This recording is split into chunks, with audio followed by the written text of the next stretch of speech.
nawe Keminike mugaragaza imbere y'abantu 1000 erega hano twebwe ntabwo turi mu rukiko kandi ceceka gato mugaragaze evidence ko hari umuntu wanyishuye mugaragaza mwese babizi ariko nyine ziba ceceka ko point yanjye ceceka ko point yanjye urajya kunzimisha Godfa ndakuzibya nudashaka kumva point maze kumushaka kukuna mu mutego ceceka wumve ihangane genda ndimana buretse gato ndagusiza hejuru mbishaka ihangane Keminike ihangane ceceka ariko mani enga Godfa abantu bonye rutinyano ninge na Keminike wagicewe amakuru yawe yose dutandukanye n'abantu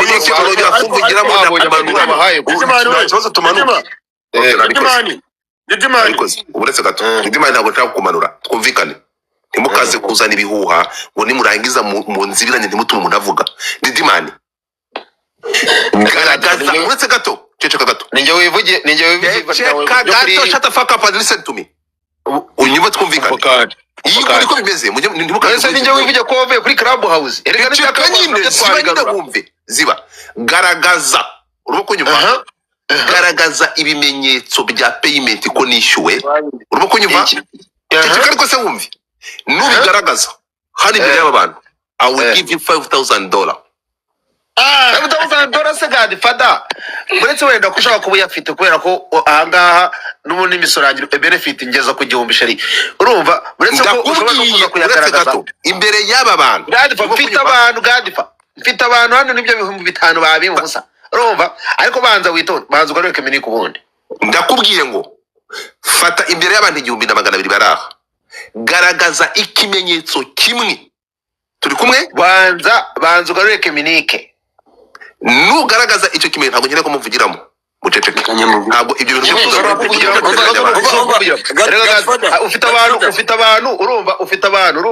ufite abantu wamaze kumanipulatinga urumva ariko nabo uko batinda bamenya uko bagenda bakubona nije hano ceceka gato ibyo bimenyetso turabigeraho Godfa ibyo bimenyetso turabigeraho nkumi utinze bwa nyuma ndakumana uretse Keminike ntabwo kumanura abantu ibyo bisohoye ntabwo bamanura mushobora gufungura uva Keminike ngwino hano hejuru mureke ibyo bintu mujye muri akoza ko none se ikibazo kumanuye Didimani se kumanuye Didimani nawe ndamugukurikiza nudashaka kujya ngo tujya nta kibazo nanjye manura none se ubwo tuje gukora ceceka wumve twumvikane ikintu kimwe wowe ni wowe usanye amakuru ko nishyuwe jewe reka nkubwire ngo uretse gato manza wumve point yanjye wimvugiramo tuganire nk'abantu bakuru zana ibimenyetso cyawe ntabwo ushaka kutugana nk'abantu bakuru ntabwo uri kuganira umeze nk'umwana tukawugira gutanga ibinyoma uri kubwira abantu ibinyoma garagaza ahantu hamwe wimvugiramo Keminike wimvugiramo wumve point yanjye garagaza ahantu hamwe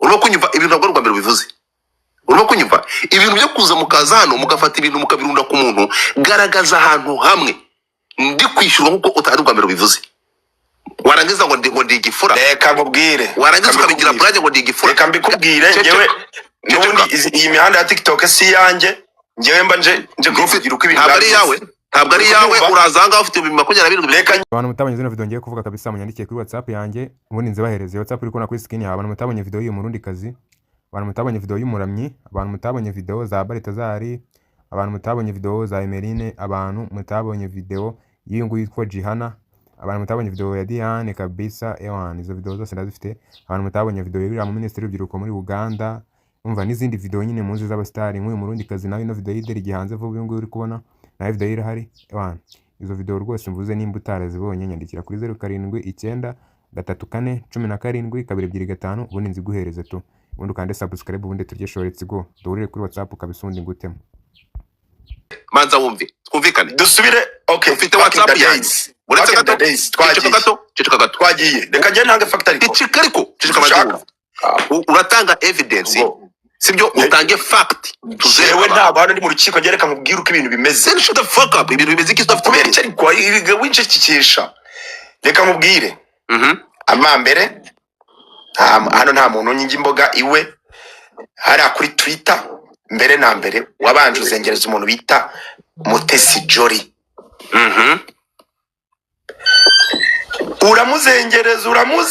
uramuzengereza koko wari umuhaye na nuza kubijyo umwana ashaka no kuba yaragiye kurwara depression kwa kundi Imana iba yarafashije umuntu akigirira amafaranga, sinzi ahantu yanyuze, niba yaranyuze mu bandi, araza murabikemura hari ukuntu yabigenje.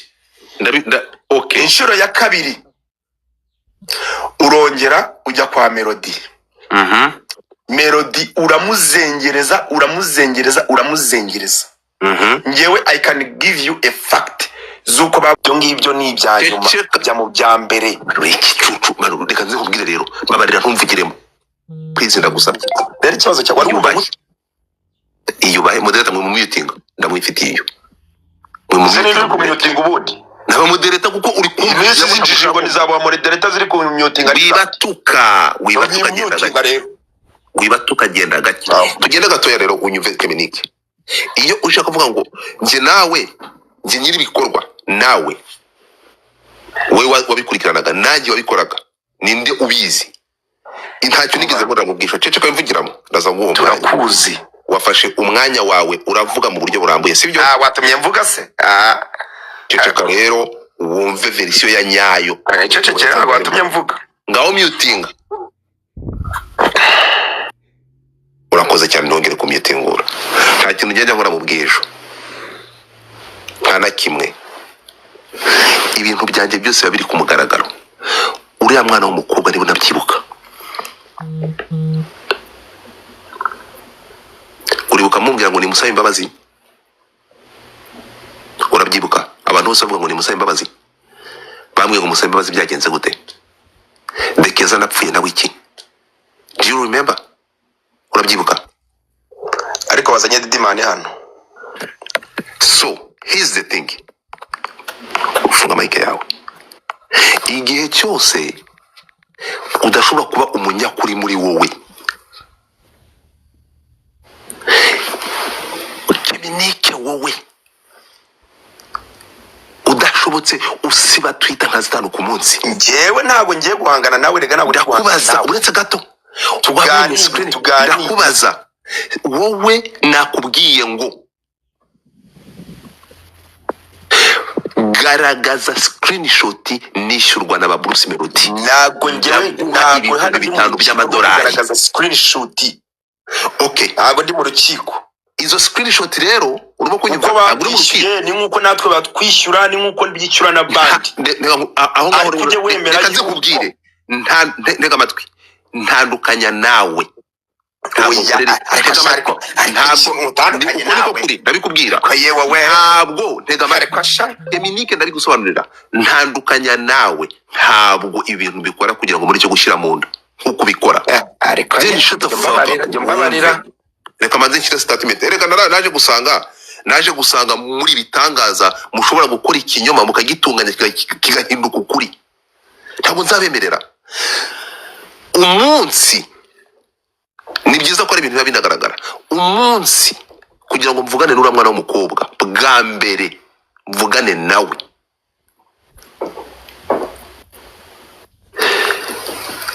namanutse Tanzania ushaka y'amakuru kuri telefone umuntu wampaye nimero ni Boskani niwe wampaye amanimero y'abantu nashatse ingwa ku mugore wagaburiye irushanwa rya Miss East Africa bita bamwitaga nde uwagaburiraga irushanwa Kazimoto Elena niwe wari ushinzwe abakobwa baraga nabo isaha ku yindi mvuganye nawe mbabaza impamvu abakobwa batahawe imodoka yabo umudamu arambwira ati umuntu bita Nirena uri wari ufite irushanwa aravuga ati niwe wagambaniye abakobwa kugira ngo batabone ibihembo ndetse n'umwana w'umukobwa bari bakoranaga bitaga Mutesi Jolly yabihombeye kuko amafaranga yose niwe wayahaye yarahombye amafaranga yose yarahiye uriya mugabo yabakoresheje nabi ndavuga se ko yari vice president w'irushanwa ko ari twashinjaga ko atahaye abana imodoka ye nawe yahombye ati umudamu arabirambura ndavuga nti uko kuri twashinjaga Mutesi Jolly ko abigizemo ari kugira imodoka y'umwana Charity dataha watubwira ukuri umudamu aravuga ati niteguye kuvuga ukuri kuko na Mutesi Jolly ararengana fata uriya mudamu muzana kuri platform ndamuhostinga space zirahari ashyira ukuri hariya mwese murahaguruka muravuga ati Godfather dore igihe warahereye Mutesi Jolly uvuga ko yibye imodoka yambuye Shanita imodoka none kuyungu yamugize umwere kusanze yarenganaga urasamba Mutesi Jolly imbabazi. Ndamubwira nti oya, ngiyewe igihe cyose ukuri kugaragaye bagomba gushyiraze nkuko kuri. Mumbabarire munyumvire iki uyu mutindi yari ahari abibona, ureke muri iki cece kandi ntabwo ngaburira. No, uri umutindi mu magambo no mu mutima, nuko iyo ufashe ukuri ukakugoreka. Ariko unatubwira n'ikintu wapfuye na Ben. Mwamwumvishe ceceka aho ngaho, mwumve mwabantu mwe.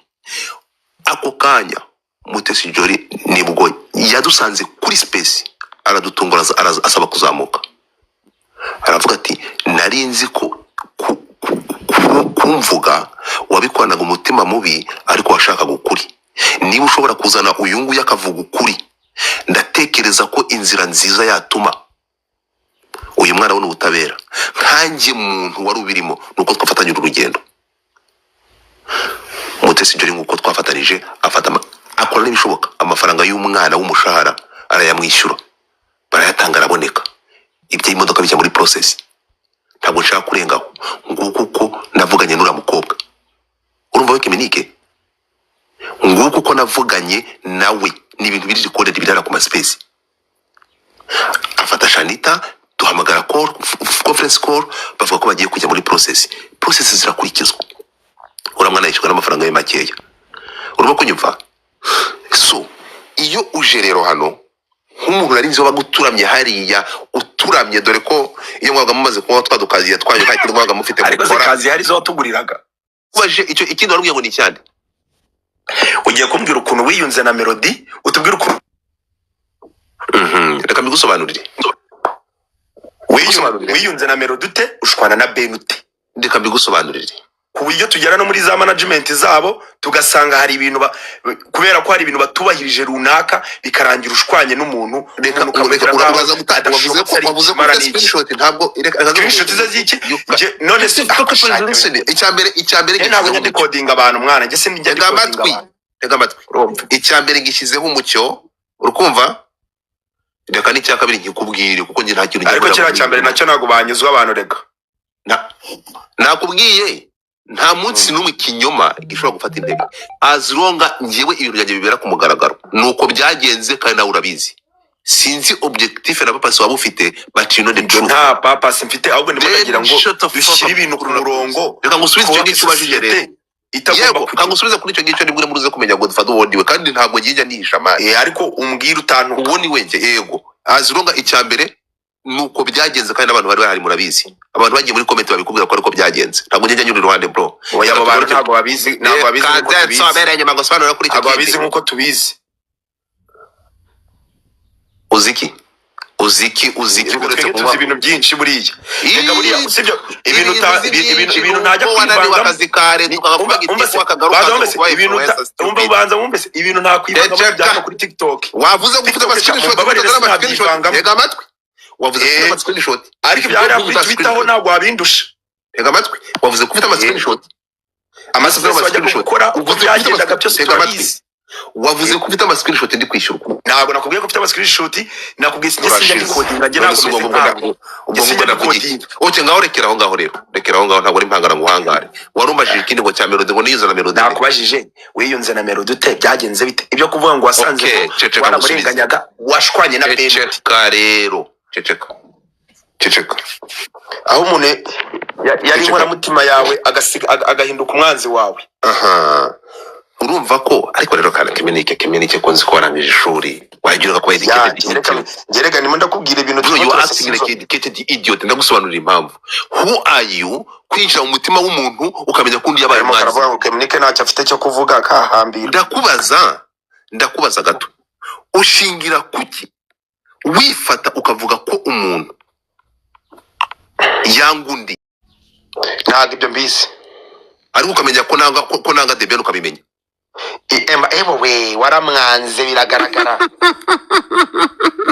None se ubutazi ko ngukunda kandi wowe wenda uzi friendship yanjye nawe ukaba utazi ko ngukunda cyangwa nkanga ukamenya ko nanga undi simwanjye. Reka ngusobanurire nani Kemenike. Sinza kubyita amarangamutima ko nzi ko ubyica nkana bitewe n'imyaka n'igihe umaze muri intuza muri showbiz. cyangwa umaze muri kuri izi mbuga. I know you know a lot. So reka ngusobanurire rero. Ukaye wigiza nkana. Reka muri cyo ruriya nta munsi numwe. Urimo kunyumva? Nta munsi numwe nuza gusubira inyuma uwo melody uvuga nangaga. Urimo kunyumva? Ntabwo nigeze nanga melody.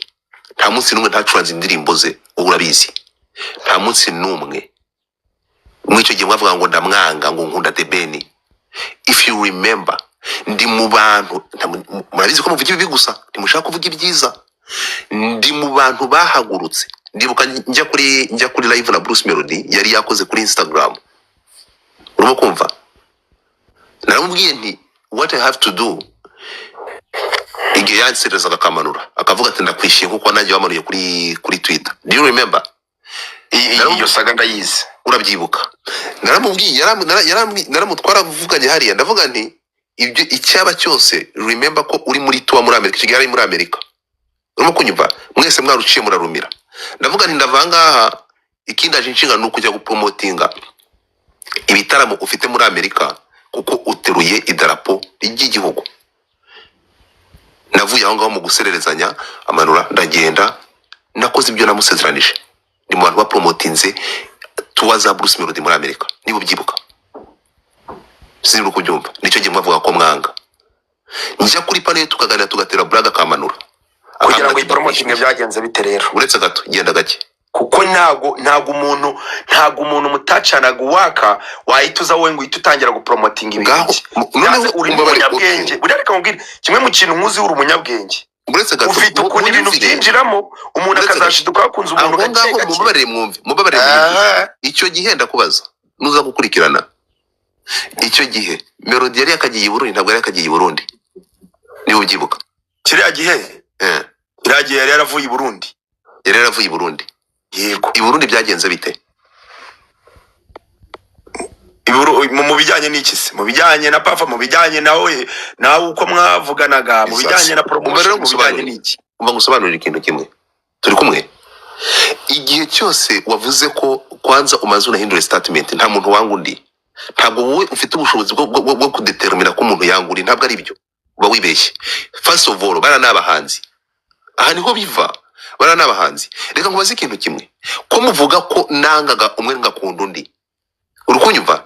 Kimwe ko ikibazo cyane ntabwo wagitarutse wigiye kwanza gato mbere ko ngusubiza. Kunsubiza. Kanisha ceceka ndakugereraho. Mujye mubwira abantu uragenda ugafata akantu kamwe. Uragenda wageraho uretse gato ceceka gato. Mukirengagiza ko ku giti cyanjye Godfather nakoze ibishoboka. Ngafata Bruce Melody na The Ben nkiyeranja kugahurira kuri platform imwe. Ibyarabaye ntabwo byabaye. Ndi kukubaza byarabaye ntibyabaye. Nazanye Bruce Melody azana na The Ben baza kuri platform yanjye baraza mu kiganiro ndabakurikiranya nyuma ya Bruce Melody The Ben aravuga. Byarabaye ntabwo byabaye. None ko nangaga mbere yuko ugeraho ngaho nivuga ngo njyewe kwibyo mu byirenge mbere yuko ugeraho ngaho dusobanurira iyo muri gato none se kuvuga ko nanze umwe ngo nateranyije umuntu ibyo bintu bibwira abantu bahana ibyo bintu bibwira abantu bahana uyu muntu kuma fact na fact ndi kumuha ndakubajije ibyo bintu icyo gihe baza bakaza kuri platform yanjye bose nakundaga nde nangande ko bombi bari bahari. Wansubiza reka ndeka abantu babaye benshi ko nanze umwe kanegere mu turimo tw'amaboko da azaza gusaba ko yine hano guma hano ceceka uvuze ko nanga gumwe ndi kuguha fact ko bose baziye rimwe nkabatumira bakaza ndashaka unsubize icyo gihe nangaga nde nkunda nde. Reka twa kujya muri flashback y'ibyo bintu reka tubyihoreze. Oya umva kubibura rwango mani kuri arabirangiza reka nkubwire mwarangiza mukaza gukundana Godfather mukaza mukabiba ibintu ngibi mwarangiza mukaza gukundana Godfather oya reka mwereke niki kanze gusobanurira kamanze nguyimpamba ugende nundi munsi mutazoja kuvuga ngo uri muracecekesha ceceka nyine ziba nyine kukuri kuvuga ubusa nose muri ndakubwira ngo iki ndikubwira ngo unsubize ukakunsubiza nakubajije Kemeni icyo gihe nakundaga nde nangaga nde subiza. Urumva wowe uri muri provinga yuko ibyo uri kuvuga ari byo kandi ni nawe host nta n'ucyo nakora kugira ngo nyine biprovinge nyine yuko ibyo uvuga atari wahera ijambo ni iryawe. icyo njye nari ndimo nakubwira ibyo byarabaye n'umuntu wese wari uri kuri ziriya platform mbere yuko uza ahangaha arabizi azi step by step uko byagendaga uko wagendaga wongera ukiyunga n'umuntu abantu mwashwanaga ibyo bintu byose barabizi until ubonye ko hariya hirya amazi atari yayandi hari abantu bari kuri kase runaka nyine usanga bagenza n'ibintu cyangwa ugasanga abantu barimo baratabaza n'iki uravuga ati reka nze niyoborera abantu hano kuri TikTok mbabwire hasigaye njyewe nzabayobora. So TikTok rero nabo niyo mpamvu ngiye ntashaka kugira ibyo nkubwira ikintu kimwe Kemini TikTok kubera ko ntabwo nzi yaha ngaho kimeze. Kemini reka nze gusobanura ikintu kimwe mubwire manza ceceka mubare ariko ureba abantu uzigano uri kumvwa n'abantu none se ubundi ndi kuvuga yewe abaturage umva giti sha abaturage Imana uretse gato abaturage bagukize bagize Imana kabisa. Utangiye kunsebya nyine ntabwo ari ukugusebya ndashaka kugira ngo wumve ibintu nkubwiye mu kanya wumve n'ibintu uri kuvuga. Oya njye icyo bajije uretse gato Godfather banze nakubaje n'ikibazo kare wanga kukinsubiza. Ni ikihe wabajije kubera iki ni ikihe Dayeri tunave muri biriya bintu bya kera byabari ibyo byabari katsindwa n'Imana nyakakafe huru banza bumve kubera iki abantu bagurukiye uretse gato kubera iki ntabwo nkwemerera nakubajije ibyo bintu wijya kunzana ngo mu bya Miss Jory ngo mu bya Ben na Bruce mwabantu ibi bintu ninde wabizanye uyu mugabo yaje nese ko umuntu agomba kugura na factors zifatika uko wamumanuye ntabwo namubwiraga ko mumvugiramo na Didimani zamuka nigize mu avuze niki erega naraje uretse gato ntega amatwi ntabwo ibi bira bintu mwari by'ubunajyuwa naraje bapfuka umunwa noneho ikintu cyo kimbabaza ukaza cece hano gataya ngo Godfather ngurabizi ahantu mubera gatsimwo gatsindwa naganje kugupfuka umunwa ko naba n'aba followers ngira umva uretse gato ahantu mubera gatsimwo gatsindwa mwe ngo Godfather ngurabizi ngo kuri inshuti yanjye warangiza ukampara ariko ni inshuti yacu mwana turanakwemera ukagenda ubone turanakwemera kagenda ubone ibintu byose wanakora bitarimo umugati ibintu byose wanakora bitarimo umugati ibyo bintu ntacyo byabinamaze ntega amatwi ngusobanurire urukunyumva uretse kugenda bantu following amaze nkubwira akantu abantu murageza vuba cyangwa ushaka kongeresha ingano y'igitsina cyawe andikira ino nimero hamagara ino nimero barakufasha ewana baragukopeta umuti ubundi ugenda ugira imboro ingana gutya wallahi sari cy'Imana uzanshimira nyuma andikira ino nimero barakufasha.